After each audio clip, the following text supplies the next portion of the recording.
possa saber assim un poco, acá tenemos personas desde Uruguay, Argentina, Uruguay, hasta México.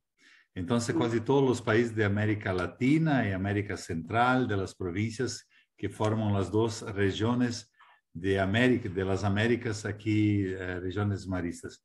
Son toda gente buena, gente querida. Es bueno. Entonces, viste ya en las miradas, ¿no? El sorriso también. Entonces, hoy el tema, después presenta un poco más Juan Antonio, pero en este encuentro, en el encuentro de 23 de junio, será el tema juventud, juventudes, espiritualidad o espiritualidad de juventudes. Tenemos dos encuentros. Así pensé dos pequeños encuentros de Jesús. Voy a leer en portugués despacito. De Jesús con jóvenes. Y la pregunta sería, ¿cómo anda mi ser joven? ¿Cómo anda mi corazón? ¿Joven o envejecido? No sé cómo se dice en español. ¿Creyente, creyente, soñador, con todas las características de la juventud, o así un poco más desanimado, no sé? Entonces voy a leer. Primero de Marcos 10, 17 a 20. Quando Jesus saiu de novo a caminhar, jovem foi correndo, ajoelhou-se diante dele e perguntou: Bom mestre, o que devo fazer para heredar a vida eterna? Jesus respondeu: Por que você me chama bom? Quantos jovens poderiam fazer essa pergunta para nós outros? Por que tu me chamas bom, né? Você conhece os mandamentos? O jovem afirmou: Mestre, desde muito cedo tenho observado todas essas coisas. Jesus olhou, mirou para ele com amor e disse: Falta só uma coisa para você fazer. Vá, venda tudo, dê o dinheiro aos pobres e você terá um tesouro nos céus. Depois venha e siga-me. Quando ouviu isso, o jovem ficou abatido e foi embora cheio de tristeza, porque ele tinha muitas propriedades.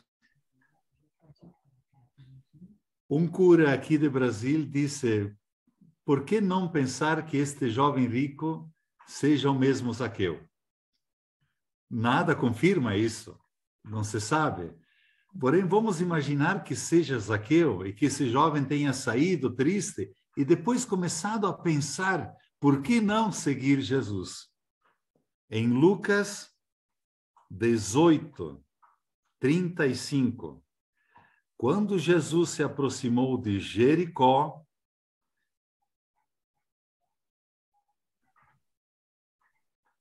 havia um homem chamado Zaqueu, chefe dos cobradores de impostos, muito rico. Zaqueu desejava ver quem era Jesus, mas não o conseguia por causa da multidão, pois era baixinho, muito baixo. Então correu na frente, subiu numa figueira para ver, pois Jesus devia passar por ali.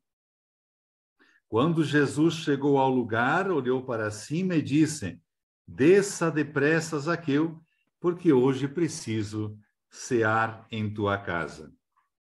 E quando Jesus entra na casa e janta com Zaqueu, Jesus diz: hoje a salvação entrou nessa casa, porque também este homem é filho de Abraão, independente de que religião, ainda mais Jericó, né? Samaria, que não eram nem considerados da religião judaica.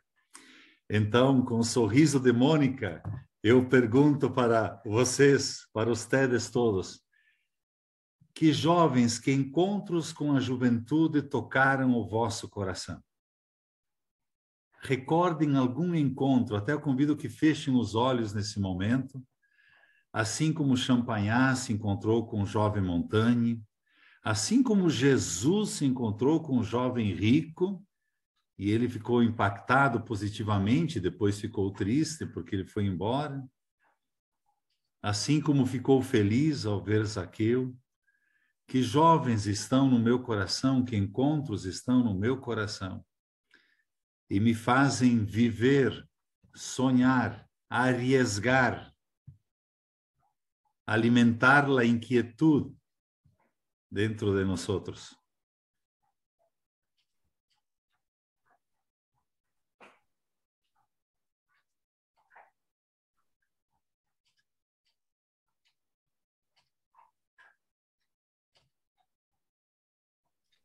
Assim, com esses encontros, com esses jovens que moram no nosso coração, com o desejo que o nosso coração seja sempre vivo, disponível também à civilização do amor, ao reino de Deus, iniciamos ou continuamos esse encontro em nome do Pai, do Filho, do Espírito Santo. Amém. Sejam todos bem-vindos e bem-vindas a este encontro. Hermano Juan Antonio. Muchas gracias, Gustavo. Buenas tardes para todos y para todas.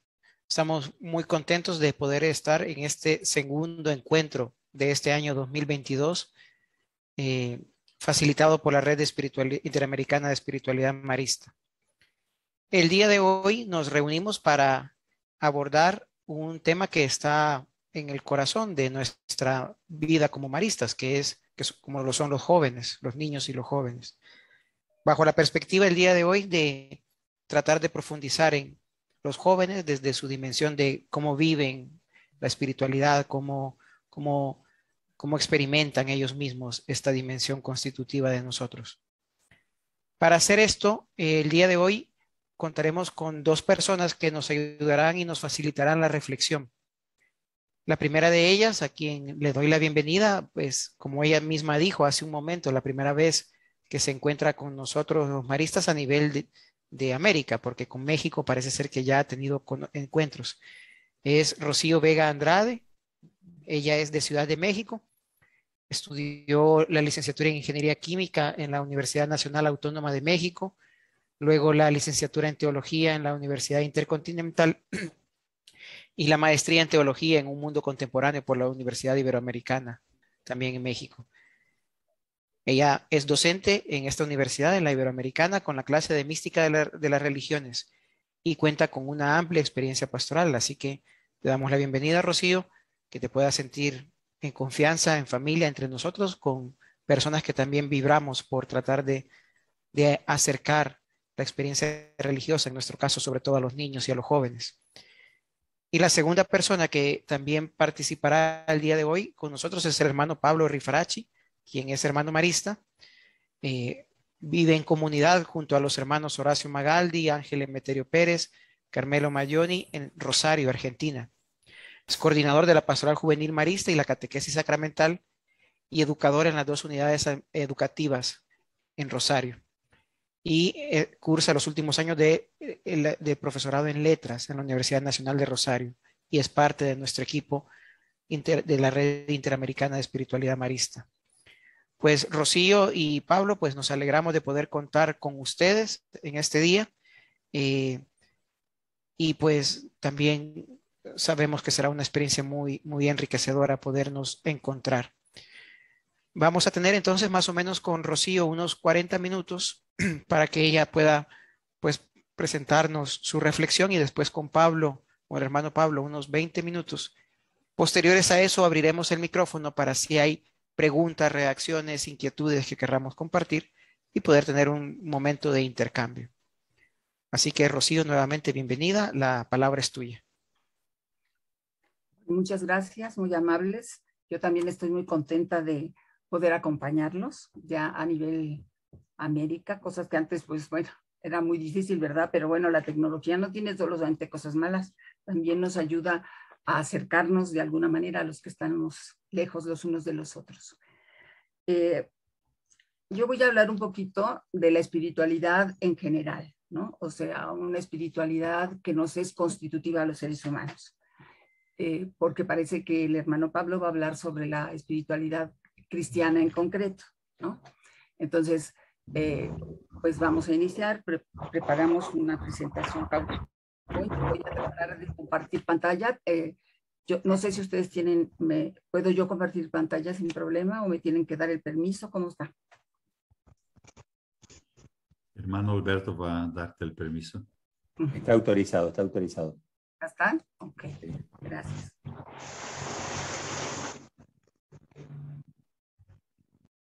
Cuando acaben, vamos a pasar a la imagen número 3. Esta imagen es la imagen de Me dice que me deshabilitó, me sale un cuadro de diálogo que dice que está deshabilitado el que comparta pantalla.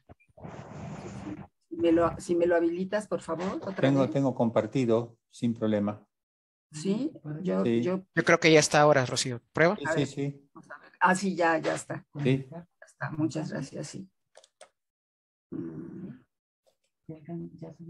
A ver, ustedes me dicen cuando aparezca la imagen, ¿sí?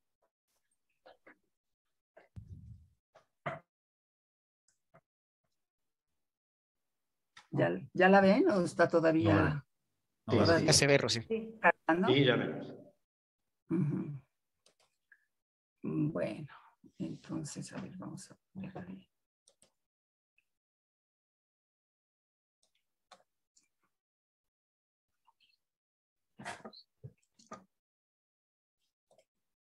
Ok, entonces, bueno, vamos a iniciar.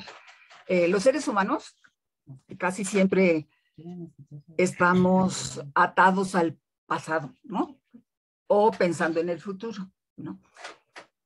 Tratando de caerle bien a todo el mundo y de que todo el mundo esté contento con nosotros. Y porque esto es así, pues dejamos de disfrutar el presente y no la pasamos tan bien, ¿verdad? Nuestra felicidad queda copada un poquito por estas preocupaciones. Si esto es así y no somos completamente felices, pues entonces los que estamos construyendo el mundo humano, las personas, los hombres, las mujeres, ¿verdad? Abogamos porque la vida tenga un sentido. Y este abogar por el sentido de la vida se traduce en una sed de espiritualidad. Una espiritualidad que nos permita el paso a la comprensión, que no nos confunda, que nos abra posibilidades sin necesidad de dogmatizar nuestra existencia,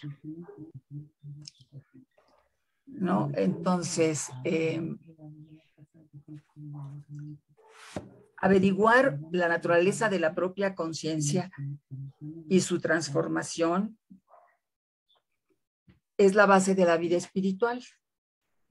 La existencia de la conciencia en el hombre, pues es algo indiscutible, ¿no? Todos la reconocemos, pero es difícil explicarla desde la razón. Entonces, generalmente vamos a llegar a ella a través de la experiencia personal, ¿verdad? Que nos hace sentirnos que somos este cuerpo, pero no solamente este cuerpo, sino que tenemos otra parte que nos es constitutiva y que no podemos alcanzar a definir propiamente, pero que es lo que vamos a llamar nosotros espíritu, ¿verdad? Entonces, si nosotros tenemos esa sed de espiritualidad, pues habría que aclarar un poquito lo que es la espiritualidad, ¿no? Y para averiguarlo, podemos hacerles cuestiones, ¿verdad? Para que una vez definido lo que es espiritualidad, pues podamos manejarla en nuestra vida cotidiana para que nos permita marcar pautas, trazar senderos que a lo mejor otros van a recorrer para beneficiar sus vidas, transformar nuestro medio, siempre dejando huella, ¿no?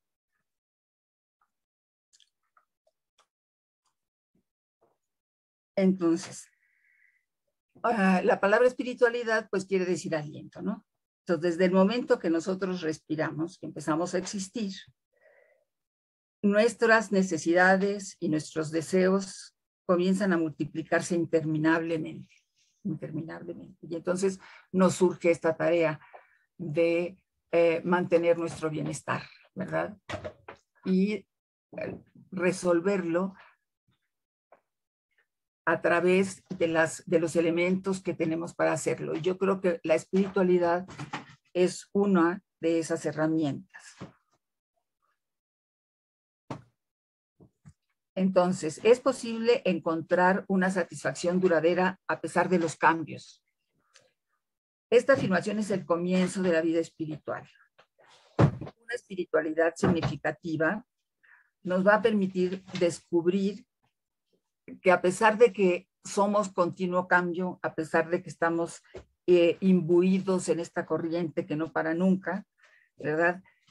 Somos capaces de darle sentido, ¿no? Ayudándonos con prácticas como la meditación, como los lenguajes de inmersión, los gestos cálidos, el cuidado de nuestro cuerpo, contemplando, narrando cada uno nuestras experiencias. Y esto es importante porque cuando la espiritualidad constituye el centro del ser humano, nos permite el surgimiento del amor, ¿no? Que toca el fondo de nuestra existencia, que le da calado a esa existencia nuestra.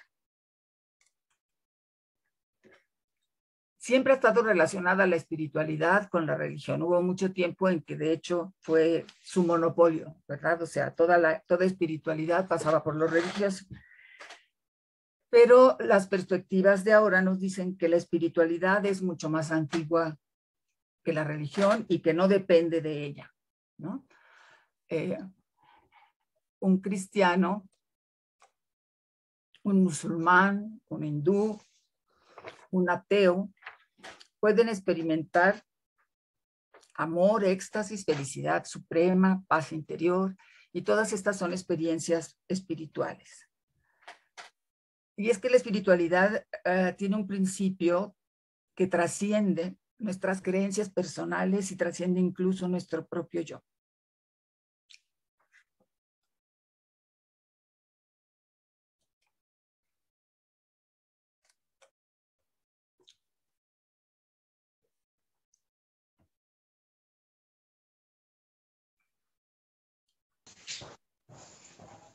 Apostar por la comprensión de la espiritualidad sin las estructuras religiosas es creer que la espiritualidad es constitutiva del ser humano, ¿no?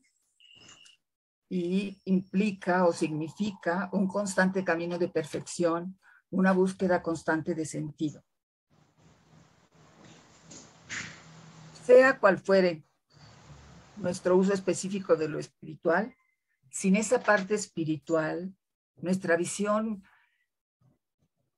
pues queda nublada, se desdibuja, nuestras vidas se empobrecen y nuestros objetivos parecen un poco cortos. Decidirnos por un sistema determinado de crecimiento espiritual nos permite avanzar en la comprensión de nuestra vida y de la vida de los otros. Dinamiza nuestra existencia, la resignifica, avanza a medida que la asunción del espíritu es mayor, la persona se desenvuelve mejor en todos los ámbitos. Esto no se trata de espiritualizar la realidad, ¿verdad? Sino que se trata más bien de poder pasar todo lo que vivimos, lo que padecemos o lo que gozamos por un filtro que le da otra significación, por un filtro que la enriquece. No cabe duda que la espiritualidad es una vía de perfeccionamiento. Desde ella la persona puede llegar a ser más persona, más humana en cada una de sus dimensiones. Y hablar de espiritualidad, pues no nos permite hablar de inmediatez, ¿verdad? Porque implica un proceso que requiere constancia, perseverancia, esfuerzo, dedicación y el convencimiento de que la semilla que se siembra toma su tiempo para terminar, para germinar. Entonces, queremos una espiritualidad que toque la vida. Y que una espiritualidad toque la vida significa ponernos a su servicio, al servicio de la vida, permitirle asumir nuestra existencia a un nivel superior, permite ayudarnos a controlarla, preparando la mente y el corazón para tomar decisiones y para tomar acciones que nos transformen desde el interior.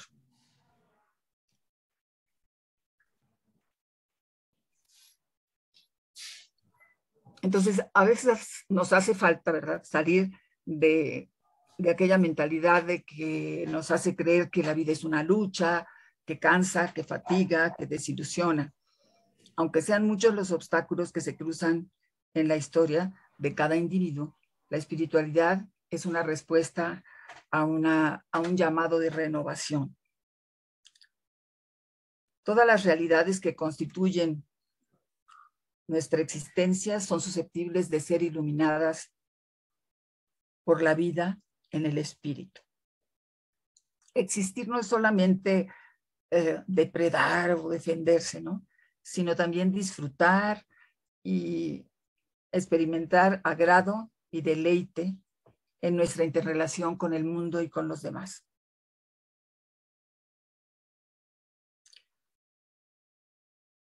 Entre todas las tradiciones que compartimos en la humanidad, hay una que sobresale, que es ese despertar progresivo de la conciencia que se dirige hacia el todo del que formamos parte, ¿verdad?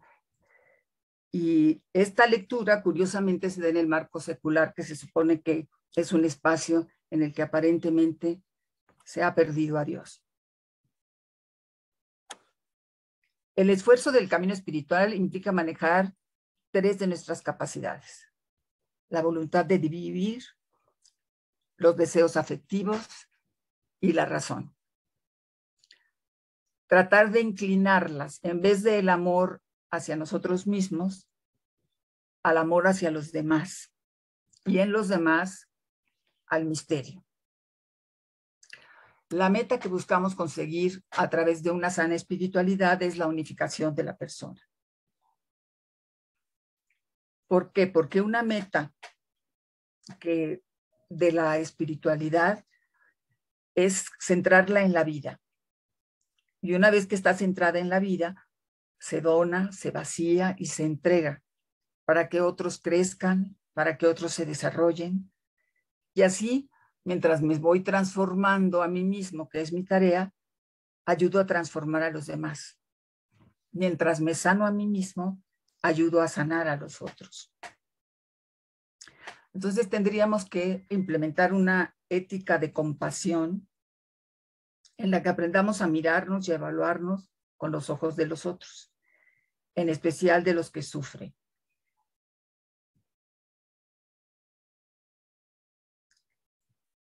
Y lograr que el mundo se rija por estos valores supondría vivir a imagen y semejanza del que se hizo como nosotros, para que nosotros seamos como él, ¿no? Ahora vamos a pasar un poquito hacia el perfil de los jóvenes de hoy, ¿no? Y vamos a hablar de los jóvenes, pues, posmodernos, ¿no?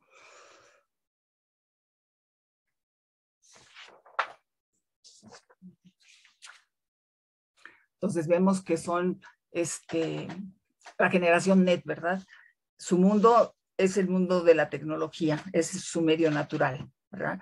Es el que mediatiza todo lo demás. Ahora todas sus acciones están así, ¿no? Y después de la pandemia, que estuvimos todos comunicándonos a través del internet, pues esto todavía se ha hecho más fuerte en nuestras vidas, ¿no? Entonces, los jóvenes de hoy les gusta atender a muchas cosas a la vez, ¿verdad?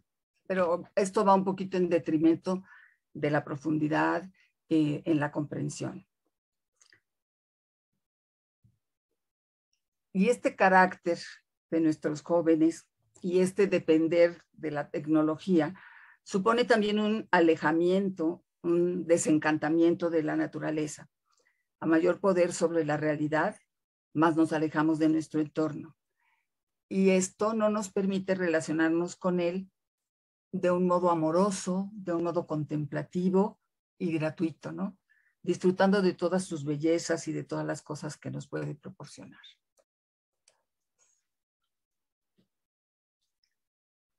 Entonces, ¿hasta qué punto la tecnología y las aplicaciones científicas implican solamente dañar la condición humana? O, por el contrario, podrían favorecerla o acelerarla, ¿no? La cuestión es que la tecnología no solo satisface los deseos que ya tenemos, sino que genera deseos nuevos y va haciendo imparable una espiral que nos arrastra sin que podamos detenerla. Y si tenemos el uso de la tecnología que nos liberaría tiempo para otras cosas, pues podríamos aplicarlas a la vida del espíritu, ¿no? Pero pues lo que hemos observado es que no ha sido así, sino que más bien nos agita, nos inquieta, provoca desigualdades entre los colectivos sociales y genera problemas ecológicos, ¿no? Entonces, frente a esta realidad, pues, que es algo que ya no va a ir para atrás, ¿verdad? La tecnología ni la ciencia van a retroceder.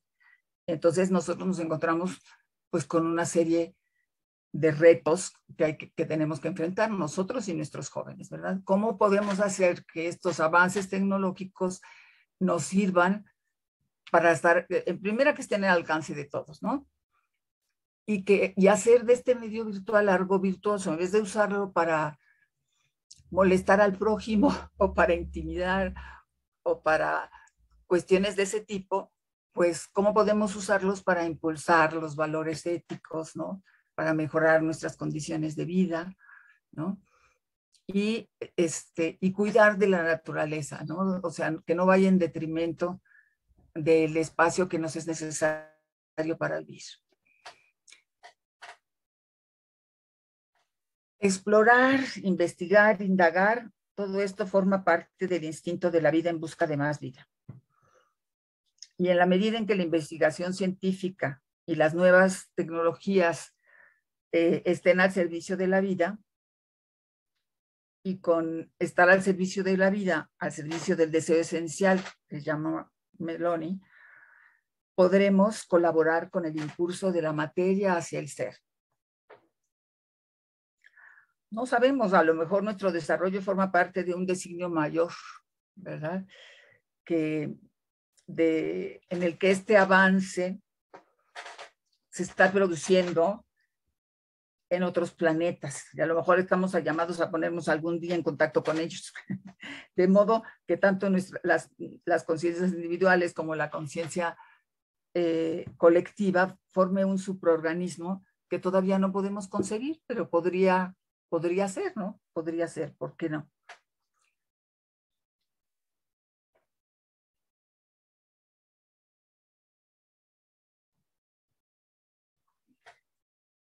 El movimiento reflejo sobre nosotros mismos de aquello que conocemos, saber que sabemos. Este giro, esta conciencia que tenemos de ser es lo que nos hace humanos, ¿no? Y su función es cualificar el conocimiento. Y para conocer, las diversas tradiciones espirituales distinguen tres ojos. El ojo físico, que nos capta la exterioridad de los objetos, el ojo racional, que reflexiona sobre la estructura del mundo y del mismo pensamiento, y el famoso tercer ojo últimamente, ¿verdad? Todo el mundo habla del tercer ojo, que sería el ojo del espíritu, que percibe más que que intuye, ¿no? Que va más allá de la materia y de la mente. Ese tercer nivel de conocimiento también es llamado el conocimiento silencioso por algunas tradiciones. Entonces vemos que la conexión a través de los medios de comunicación supone para nosotros pues la disminución de nuestras seguridades, ¿no? Estamos ya en lo que se llama la vida del fragmento, la era del fragmento.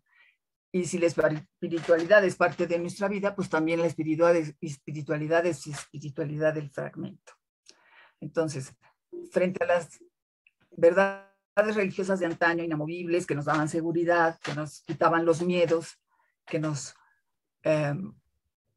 prometían una vida después de la vida, se proponen una serie de perspectivas que son siempre provisionales, que están en cambio constante, y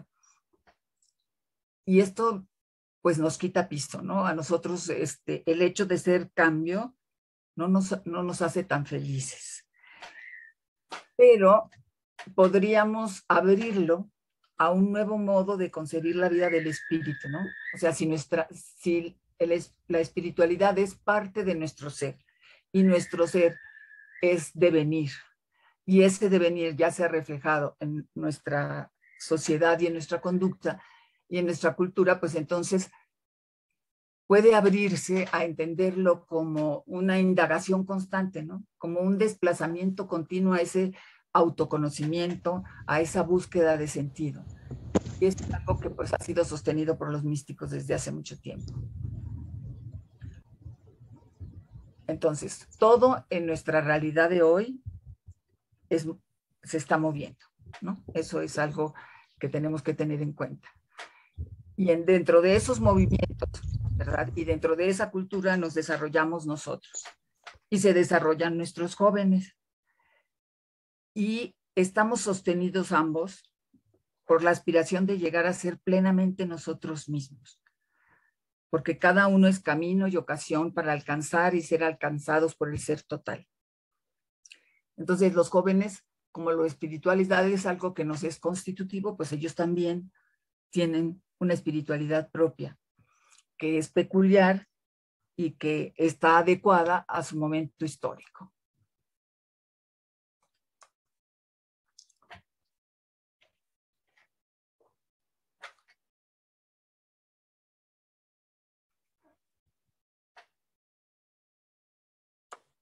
Este conocimiento que perdura, hay un conocimiento que siempre perdura, que sería este conocimiento de interiorización. Se le da distintos nombres en las religiones, ¿verdad? En las distintas tradiciones religiosas. Se le llama gnosis, yadar, marifa, ñaña, prajna, pajul, y forma parte de un proceso de transformación que lleva a la unión.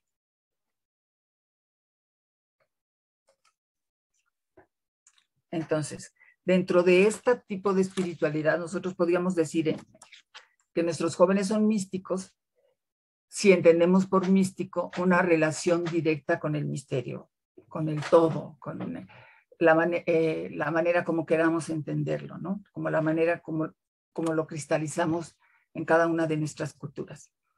Su espiritualidad va a estar centrada en el yo, en el cuidado de sí mismo. Es como un traje hecho a la medida, ¿verdad? Según sus necesidades y sus gustos. Sus creencias son más emocionales, ¿no? O sea, pues antes las cuestiones de la disciplina eran como las que les rifaban en el asunto, pero ahora las creencias son más emocionales. Más difusas, no están tan delineadas ni van de acuerdo con lo que la tradición religiosa en la que nacieron les propone. Están muy apegadas a la vida y no tienen mucho que ver con la moralidad. Ellos escogen sus propios valores según las necesidades van apareciendo. Entonces, están tomando pues una serie de características que pertenecen a la posmodernidad, que ha recuperado frente a la modernidad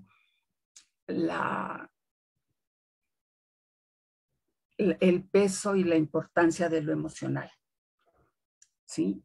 Pero pues todo este proceso ha hecho que la fe sea inconsistente en sus, y difuminada en sus contenidos, ¿no? Entonces, antes nuestras vidas estaban marcadas por la disciplina y el orden, ¿no? Pero las de ellos están marcadas por intuiciones simples, evidentes y por eso débiles, ¿no? No quieren complicarse ni quieren comprometerse, ¿no? Les gusta, asumen las apariencias volubles, les gusta mucho la cuestión aparente, les gusta mucho lo simbólico, y como es abierto, pues pueden interpretarlo desde la categoría que a ellos les parezca adecuada. Entonces, su espiritualidad es más emocional y más mística, ¿no? Y la moral está un poquito hecha de lado. Estas características hacen que sea flexible. Los jóvenes no tienen problema en asumir que sus creencias son débiles, ¿sí? Lo que les permite ser tolerantes con otras perspectivas, ¿no? O sea, si mi creencia no es inamovible, si mi creencia es lábil y cambia, entonces pues no es la que tenga la verdad, ¿no?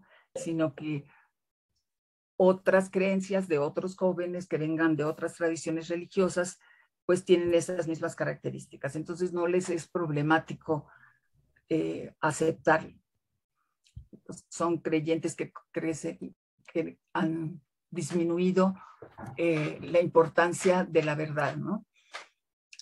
Su criterio racional, digamos, es: si creer te hace sentir bien, es bueno, pero si no creer te hace sentir bien, pues también es bueno, ¿no? Entonces, espiritualidad se adapta a la sociedad plural a la que viven lo mejor que pueden. O sea, es una manera de responder al mundo que nosotros les hemos estado dejando, ¿no?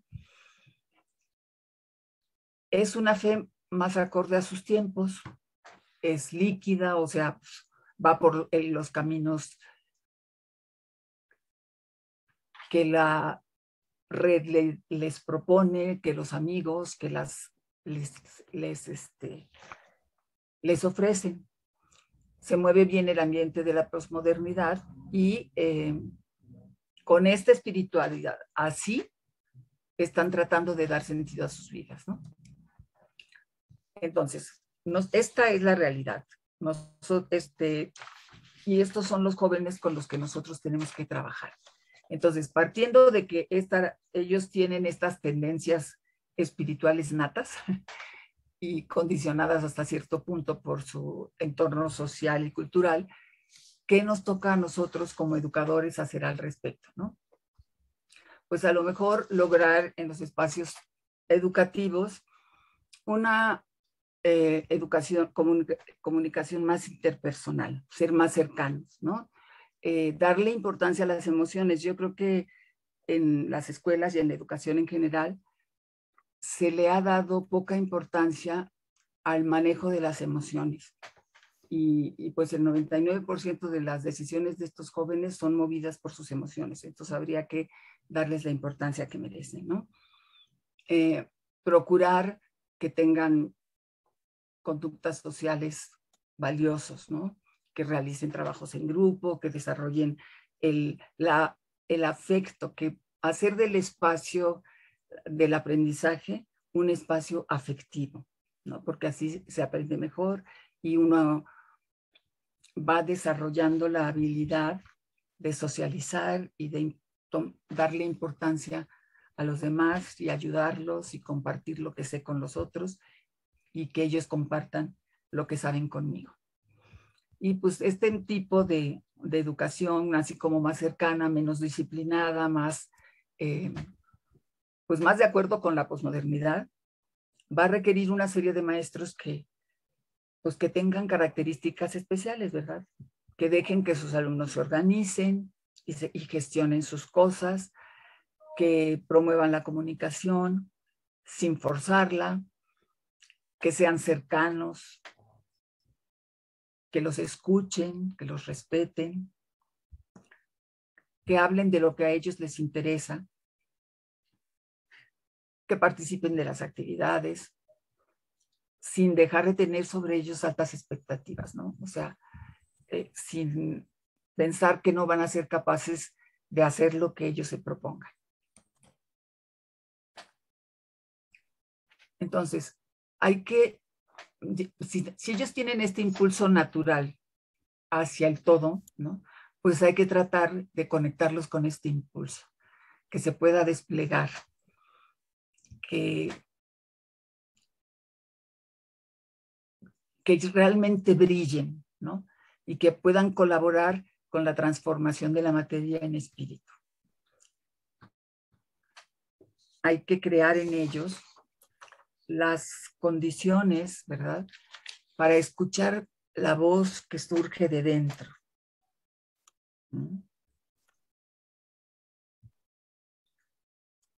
Cuanto más vamos siendo nosotros mismos, vamos dejando que el otro con mayúscula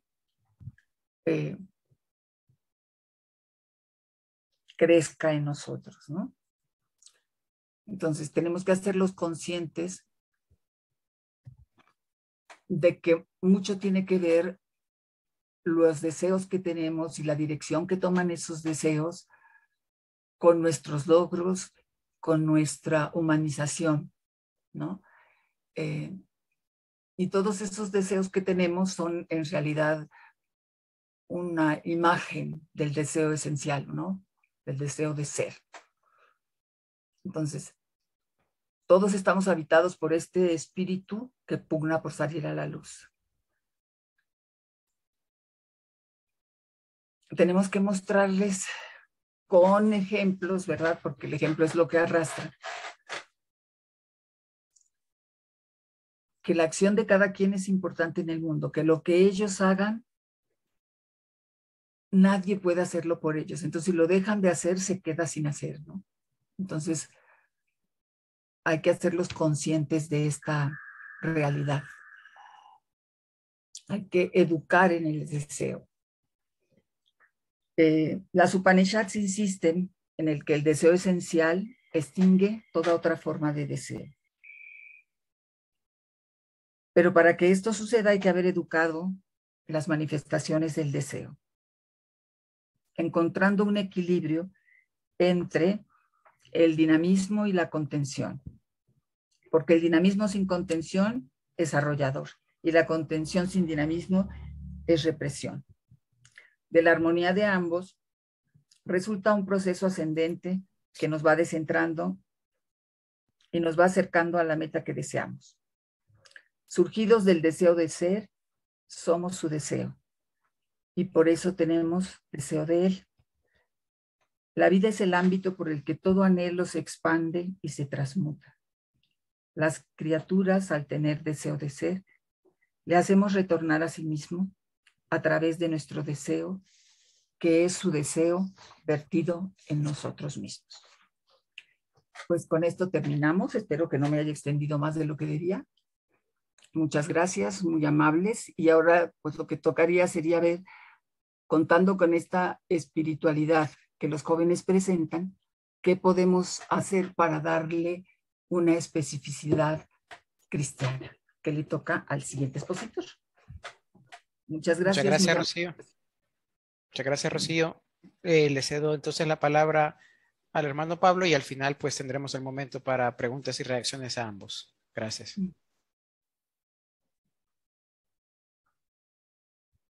Bueno, muchas gracias y sean bienvenidos y bienvenidas nuevamente a este espacio. La tarea como encomendada para este momentito quiere en realidad dejar como un panorama a grandes rasgos de algunos elementos, ¿no?, que nos deja la vida de Jesús y su proyecto. Estos elementos tomados de la vida de Jesús intentan mostrar, ¿no?, la la amplitud del proyecto, lo diverso también, y por supuesto lo integral, ¿no?, del proyecto de Jesús. En este sentido, la invitación para lo que estamos aquí es que poder percibir la potencia que se esconde ese proyecto es en la vida de Jesús, ¿no? Y que también la juventud toma nota de esto, ¿no? Presta atención a esta potencia que se esconde en la vida de Jesús y se anima a seguir este proyecto.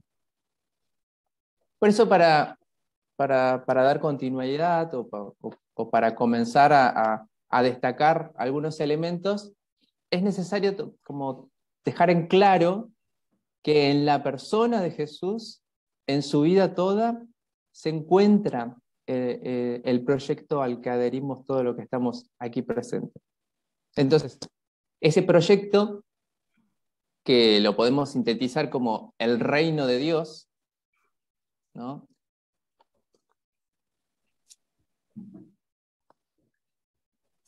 Ahí va. Que el desarrollo, ¿por qué el reino de Dios? Porque el desarrollo de la vida de Jesús, la mayor fuerza en lo que hizo, en lo que dijo, como que se resume en este enunciado, ¿no? Y que en otras palabras se puede traducir, así como está en la pantalla, como fraternidad universal.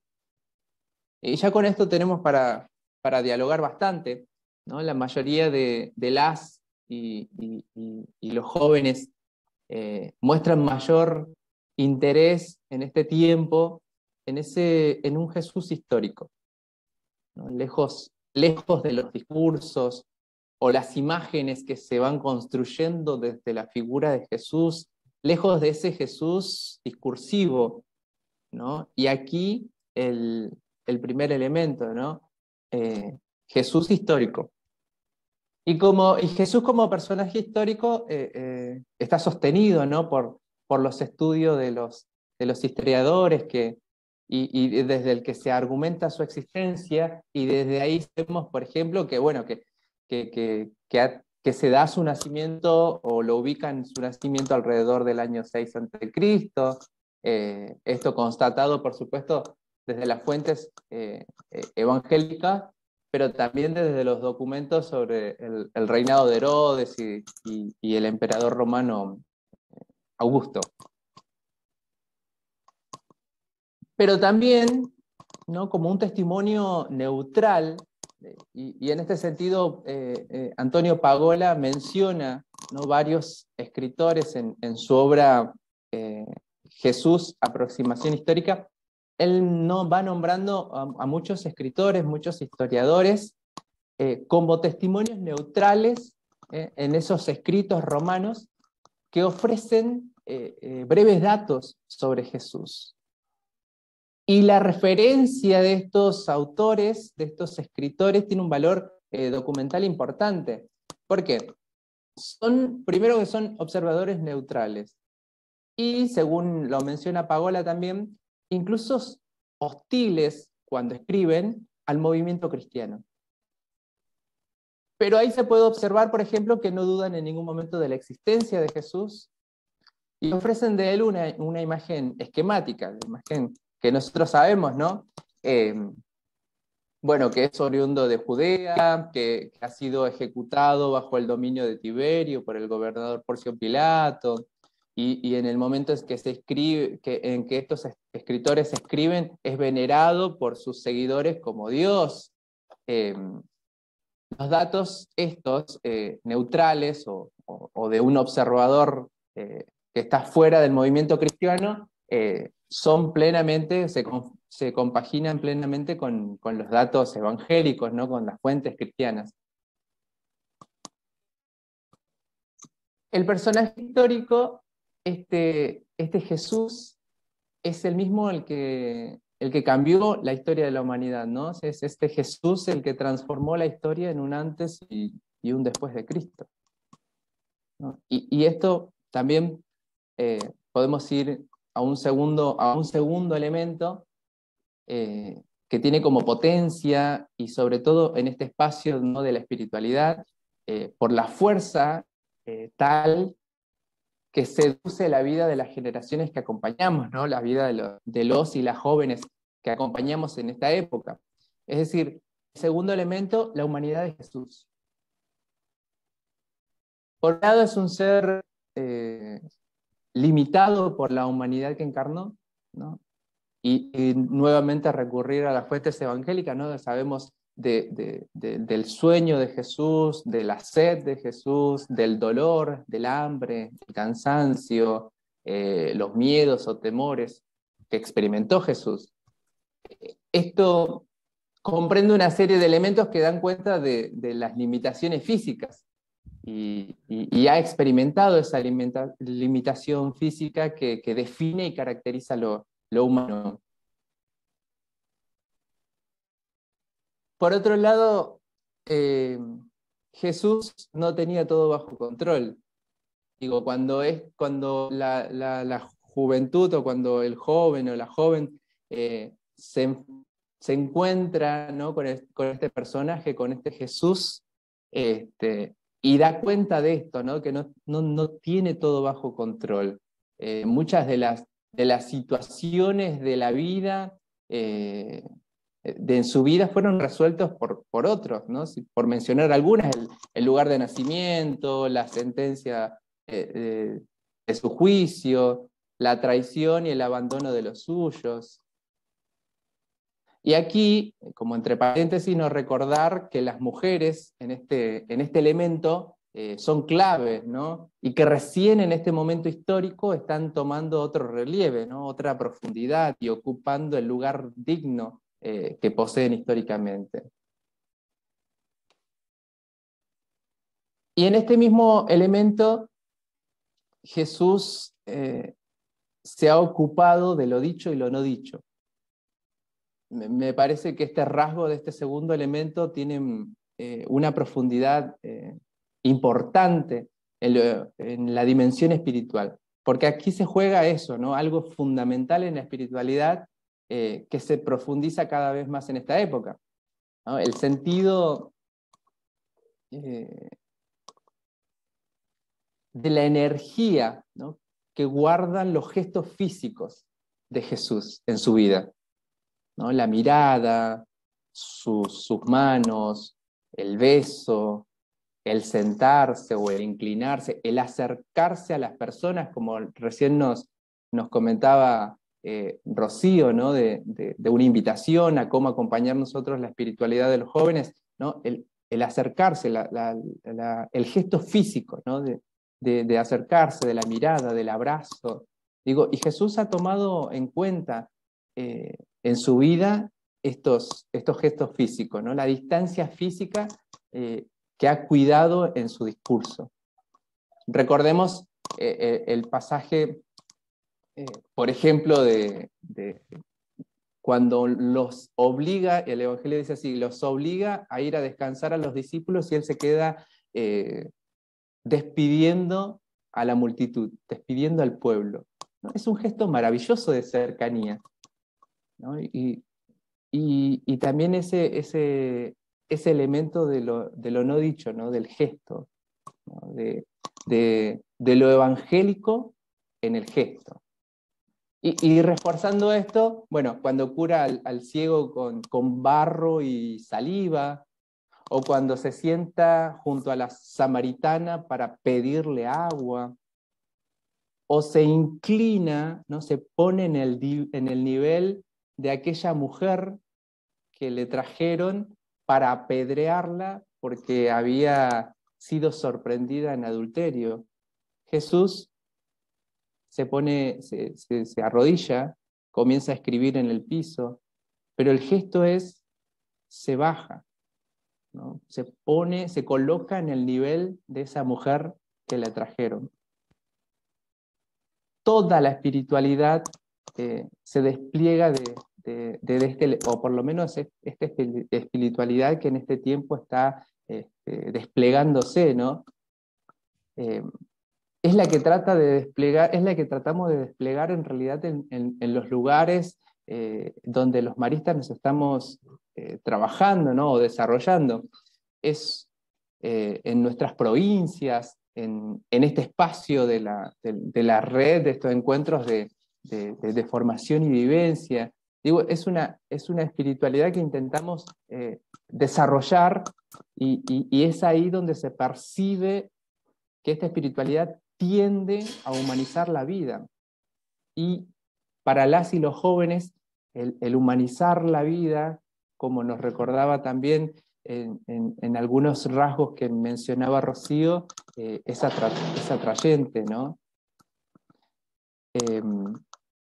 Esta espiritualidad del cuidado de los vínculos. Hay un tercer elemento que a mí me parece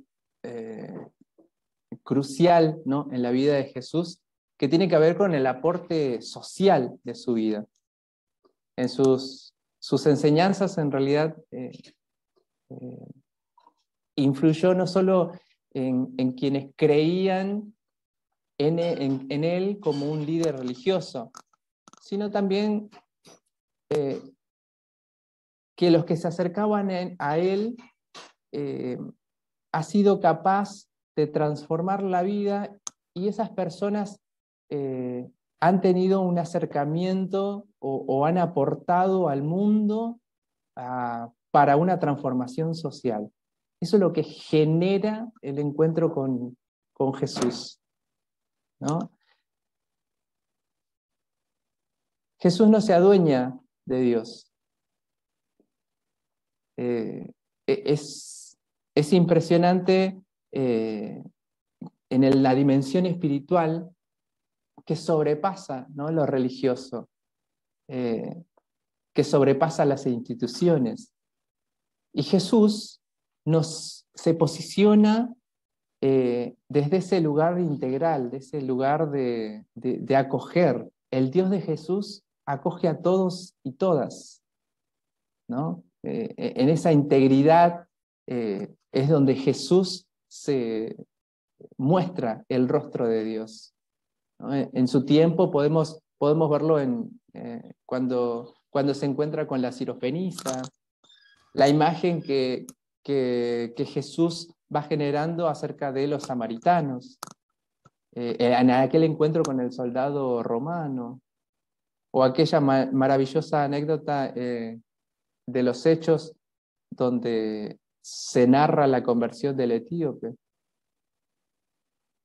Y hoy, también como recordó Rocío hace un momento, la espiritualidad de esta generación trasciende, ¿no?, lo religioso.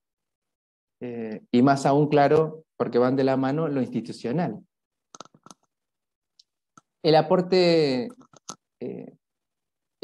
social, específicamente, de Jesús es principalmente defensor de los derechos. El defensor de los derechos de la mujer, ¿no? Se preocupó por la mujer en su contexto en donde ella prácticamente no tenía derecho. No se podía ni siquiera hablar con ella. Y fue Jesús el que se acercó a las prostitutas, a las mujeres con flujo de sangre, discriminadas en aquella época. Fue Jesús el que defiende a aquella mujer que le habían traído por haber tenido relaciones sexuales con otro hombre que no era su esposo, digno en aquel momento de ser apedreada, y sin embargo Jesús se interpone entre la gente y la cultura con aquella frase: el que esté libre de pecado, que tire la primera piedra. La defiende, ¿no? Se percibe aquí cómo el proyecto de Jesús dialoga, integra la lucha de la dignidad por la dignidad y la posición de las mujeres de aquella época y también de hoy, claramente. Algo que a nosotros nos toca mucho como maristas, porque se tiñe el proyecto de Jesús en nuestra misión, ¿no? Se amalgama con la propuesta juvenil también, que tiene que ver con la defensa por los derechos de los niños, ¿no? La niñez. Dejen que los niños vengan a mí. Y también lo toma a esa niñez como modelo, ¿no? Para contemplar y también para poner en práctica, ¿no? Para aplicar. muchísimo antes de que aquel filósofo Nietzsche, en su obra El Zaratustra, así habló de Zaratustra, que coloca también al superhombre en la figura de la niñez. Como marista esto nos toca en lo profundo y llama la atención porque armoniza con la juventud de hoy. Impulsó grandes transformaciones sociales, ¿no? Algunos personajes que hicieron historias, que generaron transformaciones en este mundo, fue gracias en parte también al impulso de las enseñanzas de Jesús, ¿no? Podemos nombrar a los reformistas, ¿no? Calvino, Lutero, los primeros propulsores de la escuela primaria obligatoria. Y fueron también propulsores de la gratuidad a cargo del Estado, ¿no? Ellos estaban interesados en que todos y todas puedan leer. Aquel famoso personaje también, Martin Luther King, que también impulsado por las palabras de Jesús, defendió a los más segregados. De más cerca también a la Madre Teresa de Calcuta, ¿no? En Brasil también tenemos como una figura también icónica a la Madre Dulce, ¿no? Que en su vida ha sido entregada por los más pobres, atendiendo a los más pobres. Un cuarto elemento que caracteriza, ¿no?, a nuestra parte de América, sobre todo América Latina, la sabiduría de los pueblos originarios, la conexión con la naturaleza. En palabras de Jesús diríamos que todos sean uno, que todos seamos uno. Y Jesús, como la juventud sensible, ha dejado un legado sagrado, porque toda la creación habla del Dios de Jesús. Jesús es impregnado y ha compartido su mensaje tomando, ¿no?, como símbolo la vida del pueblo. Y ha usado también la vida de la naturaleza. Con eso ha hecho una alquimia donde emerge ese mensaje transformador para la vida de quien se encuentra con este personaje, con esta persona, con Jesús. La riqueza de nuestros pueblos ancestrales y también de los documentos, el del Laudato Si, insisten en que somos parte de la creación, que no somos dueños de la creación. Y en este sentido, coincidimos con Rocío en que necesitamos educar, ¿no?, desde la espiritualidad, vincular con todos y todas en una misma sintonía. Y en la diversidad de notas, ¿no?, tomando también como simbología lo musical. Digo, estamos invitados a ser educadores en la espiritualidad, y así, en singular, en la espiritualidad. Nosotros como maristas, desde nuestro lugar, acompañando a estos espacios juveniles, de la pastoral juvenil, estamos invitados a eso, ¿no?, que también lo espiritual se educa. Y en este tiempo estamos invitados a acompañar y educar la espiritualidad de las y los jóvenes con quienes trabajamos, a quienes acompañamos.